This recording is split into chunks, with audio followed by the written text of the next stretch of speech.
भारत एक बहुत ही खूबसूरत देश है, पर ये जितना खूबसूरत है उतना ही रहस्यमय भी। इस खूबसूरत सी देश में ऐसे हजारों रहस्यमयी घटनाएं हुई हैं जिन्हें आज तक किसी ने नहीं समझा पाया, चाहे वो स्पिरिचुअलिटी हो या फिर साइंस। आइए एक्सप्लोर करते हैं भारत के कुछ ऐसे रहस्यमयी घटनाएं जिन्हें किसी ने नहीं समझा पाया।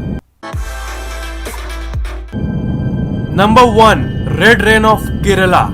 वो घटना इस दुनिया की सबसे रहस्यमयी घटनाओं में से एक है। इसे आज तक एक्सप्लेन नहीं किया जा सका और ये आज तक अनसुलझी पड़ी है। दिन था 5 जुलाई 2001, समय था दोपहर।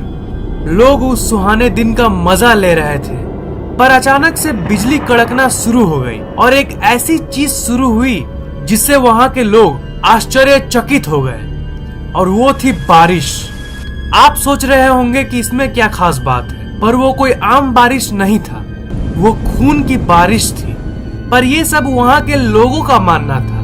मैं आपको ये मानने पर मजबूर नहीं कर रहा हूँ कि वो खून की बारिश ही थी, पर चलिए थोड़ा साइंटिफिक और रियलिस्टिक बात करते हैं। उस दिन अचानक से जो बारिश शुरू हुई उसकी कलर लाल थी, और बस लाल ही नहीं, कई लोगों ने येलो, ग्रीन और काले रेन ड्रॉप्स को भी रिपोर्ट किया।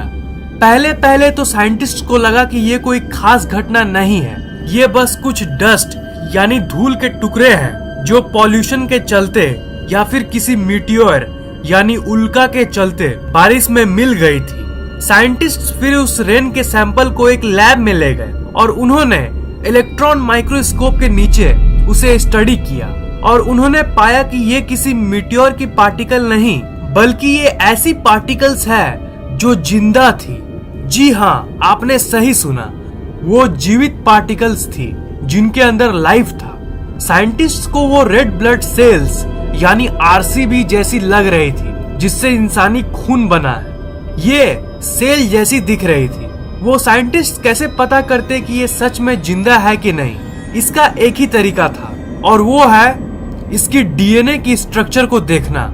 पर असल में उस पार्टिकल के अंदर कोई डीएनए नहीं था। उस पार्टिकल की हरकतें एक जिंदा सेल जैसी थी, पर उसमें कोई डीएनए मौजूद ही नहीं था। वो काइंड ऑफ एक अजीब सी पैराडॉक्सिकल लाइफ विदाउट लाइफ था।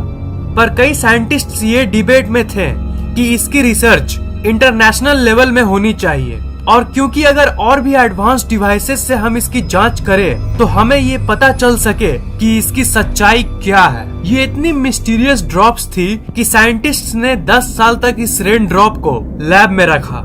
2001 में तो ये सामने आया था कि इसमें कोई डीएनए नहीं था, पर 2012 में यूनिवर्सिटी ऑफ ग्लैमॉर्गन के डॉक्टर राजकुमार गनप्पा और डॉक्टर स्टुअर्ट हॉग ने जब कुछ एडवांस डिवाइसेस से इसकी जांच कई महीनों तक बारीकी से की, तो इन्हें ये पता चला कि इसमें डीएनए सच में मौजूद है।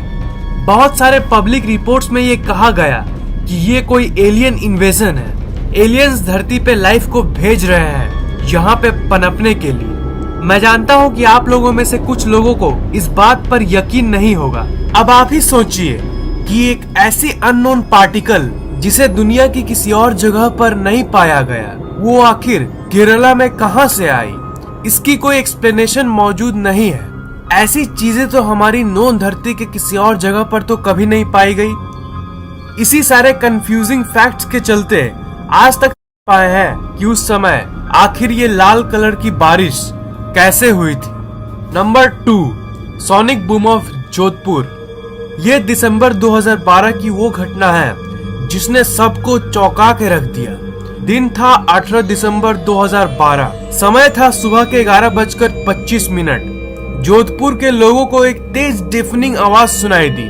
वो साउंड किसी बहुत बड़े विस्फोट जैसी लग रही थी। साइंटिफिकली बात करें तो ये साउंड तब पैदा होती है जब कोई जेट प्लेन आवाज से ज्यादा गति से ट्रेवल करे, पर वो आवाज कुछ ज्यादा ही अजीब थी।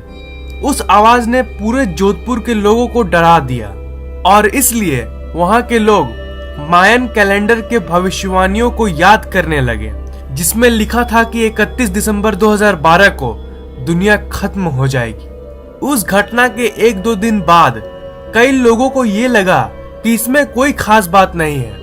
इंडियन मिलिट्री अपने नए एयरक्राफ्ट्स को टेस्ट कर रही होगी, पर इसके बारे में जब आर्मी से पूछा गया तो उन्होंने कहा कि उस दिन उन लोगों ने किसी भी प्लेन की टेस्टिंग नहीं की, और कुछ दिन बाद इस बात को उन्होंने पूरी तरह से कंफर्म कर दिया। इंफॉर्मेशन ये आई कि सोनिक बूम की टेस्टिंग शहर में करना बिल्कुल भी अलाउड नहीं है, और ये इसलिए क्योंकि उसकी एनर्जी बहुत ज्यादा होती है, और अगर ये ज्यादा हो गई तो ये वहां के निवासियों के घर के कांच और खिड़कियां भी तोड़ सकती है। इसलिए मिलिट्री सोनिक प्लेन की टेस्टिंग वहीं करते हैं जहां लोग नहीं रहते। ऐसी घटना सिर्फ भारत में ही नहीं बल्कि पूरी दुनिया में कई जगहों पे हुई है, जैसे यूएसए, यूके और बहुत सारे जगहों पे। अब अगर हम इसकी एक्सप्लेनेशन की बात करें तो बहुत सारे थ्योरीज निकल के आती है। कई लोगों का मानना है कि उस दिन आर्मी ने कोई सीक्रेट फ्लाइट की टेस्ट की थी, और कई का मानना है कि ये किसी एलियन की करतूत है। विचारकों का ये मानना है कि एलियन इस धरती पर आ चुके हैं और ये उनकी किसी एक्सपेरिमेंट्स में से एक है। मैं जानता हूँ कि आप लोगों में से कुछ लोगों को ये बात थोड़ी अजीब लग रही होगी, पर आपको ये जान लेना चाहिए कि उसी घटना के कुछ दिनों बाद राजस्थान में कई एलियन साइटिंग्स को भी रिपोर्ट किया गया, और ये कोई इत्तेफाक नहीं हो सकता। राजस्थान भारत के उन जगहों में से है जहां एलियन साइटिंग्स लगातार दिखती है। ये घटना बिल्कुल ही अनएक्सप्लेनेबल है, और ये सोनिक बूम कैसे हुई ये कोई नहीं जानता, और विचारक यहाँ तक ये भी नहीं कंफर्म कर पाए हैं कि ये आखिर सोनिक बूम थी या फिर कुछ और। नंबर 3, जटिंगा। जटिंगा आसाम का एक बहुत ही खूबसूरत गांव है। ये गांव बहुत ही हरा भरा है, हर गांव की तरह, पर ये इसके लिए प्रसिद्ध नहीं है। ये एक बिल्कुल ही अलग सी अजीब घटना के लिए फेमस है, जो है सुसाइड ऑफ द बर्ड्स। ये घटना उस जगह पे हर साल के सितंबर से नवंबर के महीने के बीच में होती है। इस ड्यूरेशन में बहुत सारे बर्ड्स मास सुसाइड कर लेती है। सूर्यास्त के बाद 7 से 10 बजे के अंदर हजारों बर्ड्स अचानक से अपना बैलेंस खोने लगती है, और वो वहां के घरों में और पेड़ पौधों में जाके टकरा जाती है। ये सुसाइड वर्ड तो वहां के लोग यूज करते हैं, पर अगर हम अपनी कॉमन सेंस लगाएं तो ये असल में सुसाइड नहीं है। अगर साइंटिफिक वे में बात करें तो बर्ड्स का ब्रेन सुसाइडल नहीं होता है। ऐसे भी बहुत सारे क्रिएचर्स हैं जिनमें सुसाइडल टेंडेंसीज होती हैं, पर चिड़ियों में ऐसा नहीं होता। इसलिए ये घटना वहां के निवासियों, टूरिस्ट्स और साइंटिस्ट्स को सालों तक आश्चर्यचकित करके रख दी है। यहाँ के ज्यादातर निवासियों का तो ये मानना है कि यहाँ पे कोई भूतिया ताकत है जो इन चिड़ियों को नीचे की तरफ खींच लेती है। बर्ड्स माइग्रेशन दुनिया की कई जगहों पर करती है, पर किसी और जगह पर तो ऐसी कोई फिनोमेनन को नहीं देखी जाती। तो ये सिर्फ जटिंगा में ही क्यों होता है? आखिर क्यों इस जगह पे हर साल हजारों बर्ड्स मर जाते हैं? बहुत सारे साइंटिस्ट्स इस रहस्य को सुलझाने की कोशिश करते आ रहे हैं। जैसे कुछ का मानना है कि बर्ड्स शाम के वक्त में आसमान में मौजूद सूरज के रोशनी के चलते अपना बैलेंस खो देती है, और कुछ का मानना है कि कोहरे के चलते ये अपनी दिशा को खो देती है। पर प्रश्न ये उठता है कि एग्जैक्टली यही कंडीशन में दुनिया के कई जगहों पे बर्ड्स माइग्रेट करती है, पर किसी और जगह पे तो ऐसी कोई घटना को नहीं देखा गया। ये सिर्फ जटिंगा में ही क्यों होता है? इसलिए ये जगह अपने खूबसूरती से नहीं बल्कि बर्ड सुसाइड से मशहूर है। ये एनिमल और बर्ड सुसाइड जैसी घटना दुनिया के और भी बहुत सारे जगहों पे होती है। अगर हम लोग दूसरे देशों की बात करें तो दुनिया में ऐसे और भी बहुत सारे जगह हैं जहाँ क्रिएचर्स बड़ी ही अजीब तरीके से मारे जाते हैं। जैसे जापान में एक ओकिग्रा नाम का जंगल है जो इंसान के सुसाइड के साथ साथ वहाँ के जानवरों और चिड़ियों के सुसाइड के लिए फेमस है।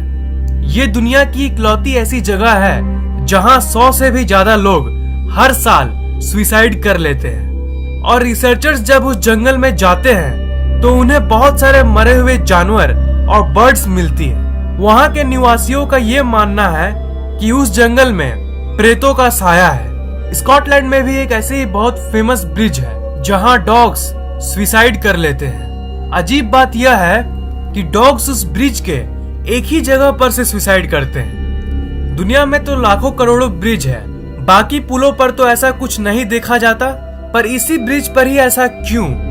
यही क्वेश्चन का आंसर आज तक किसी को नहीं मिला। इस वीडियो को लाइक, कमेंट और शेयर करना मत भूलिएगा और मैं हर 2 दिन में ऐसे ही इंटरेस्टिंग वीडियोस अपलोड करता रहता हूँ, इसीलिए इस चैनल को सब्सक्राइब करना मत भूलिएगा।